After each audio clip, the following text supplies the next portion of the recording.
1,00,000 మందితో పౌర సన్మానం కూడా పెడతామని చెప్పి నేను చెప్తా ఉన్నా అధ్యక్ష. అధ్యక్ష ఈ రకంగా చెప్తాను అధ్యక్ష. 10 ఏళ్ళు కూడా ఏం చేసినామో చెప్తాను. ఇంత అద్భుతంగా అసెంబ్లీని పక్కదారి పట్టిస్తున్నారంటే ఆయన వాగ్దాటితోటి 10 ఏళ్ళల్లా మరి గత తెలంగాణ ఉద్యమంలో ఇంటికో ఉద్యోగం ఇస్తామని చెప్పి మోసం చేసి మీరు ఉస్మానియా యూనివర్సిటీకి 10 ఏళ్ళల్లా పోలేని పరిస్థితి తెచ్చుకున్నది మీరు. ఆయన చెప్పే ఉద్యోగాల కథ ఎట్లున్నదంటే కోట శ్రీనివాస్ గారి యొక్క కోడి కథ.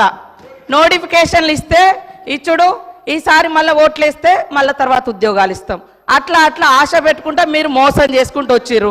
మరి ఆ 34,000 ఉద్యోగాలు 10 ఏళ్ళ అధికారంలో ఉండి మరి మీరు ఎందుకు ఇవ్వలేకపోయారని చెప్తున్నా. ఎందుకు ఇవ్వలేదు? ఇంకొకటి, దాదాపుగా ఈ రోజు వరకు మా నోటీస్కి వచ్చింది డబుల్ పెన్షన్స్. డబుల్ పెన్షన్స్ అంటే సర్వీస్లో ఉండి రిటైర్డ్ అవ్వడమో లేదా వాళ్ళ కుటుంబానికి వచ్చేటువంటి 20,000, 1,00,000 ఇట్లాంటి పెన్షన్స్ తీసుకునే వాళ్ళు మీ హయాంలో దాదాపుగా ఇప్పటి వరకు మాకు వచ్చినాయి 5,600 లిస్టు.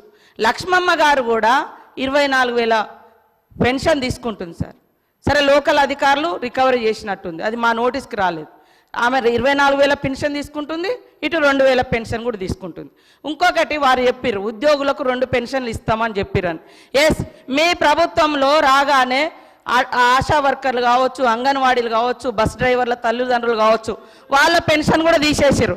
కానీ మీ నాయకుల కుటుంబాలు, వాళ్ళ తమ్ముళ్ళు అన్నలు వాళ్ళు తీసుకున్నారు కార్పొరేషన్ల పేరు మీద, వాళ్ళ కుటుంబంలో పెన్షన్ తీసుకున్నారు ఉద్యోగం వస్తుందని.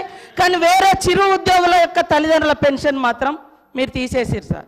కాబట్టి మీరు మాట్లాడేటప్పుడు వాస్తవాలు చూసుకోవాలి. ఇంకోటి మేము బాగా సంపద పంచినాం.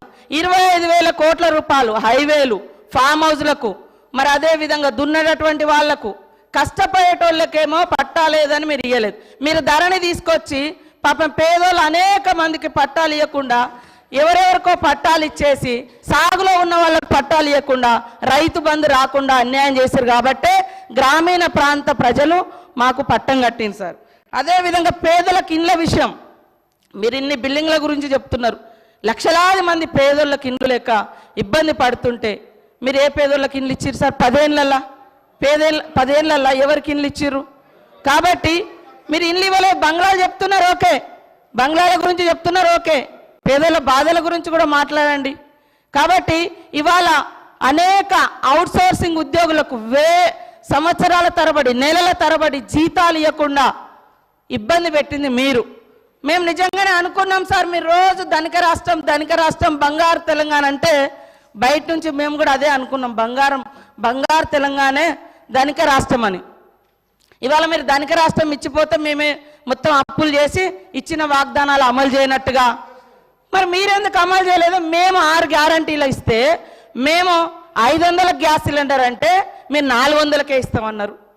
మేము 15,000 అంటే రైతు భరోసా, రైతు బంధు మీరు 16,000 అన్నారు. మరి అన్ని ఎన్నికల ముందు మీరు కూడా మేనిఫెస్టోలో పెట్టిరు.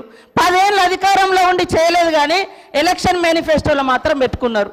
అంటే మీరు మోసం చేద్దామని కదా. మీకు వ్యవస్థ తెలిసి కూడా మేము బయట నుంచి మా ప్రభుత్వం ఆశతోటి నిజంగా ప్రజలకు బాగా చేయాలని మా ప్రభుత్వం ఇవన్నీ పెట్టినాం.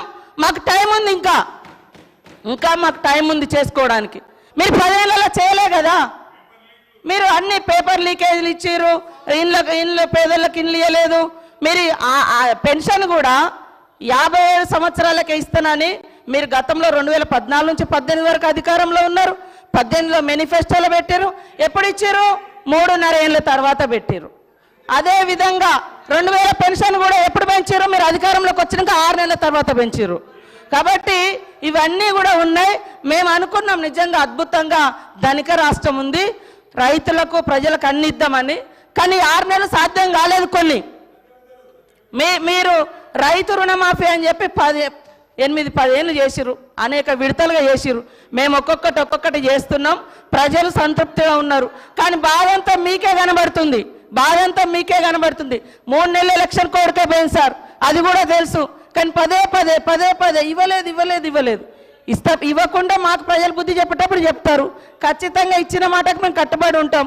కొద్దిగా ఓపికతోటి ఉండండి. మీరు కూడా చాలా చేయలేదు, కానీ మేము చేస్తాం. సార్ మంత్రులు ఇట్లా డిస్టర్బ్ చేస్తే అధ్యక్ష ఓపికతో ఉండమంటున్నారు. ఓపిక ఉండాల్సింది మంత్రులకు, ట్రెజరీ బెంచెస్కి, మాకు కాదు అధ్యక్ష. ప్రజల తరపున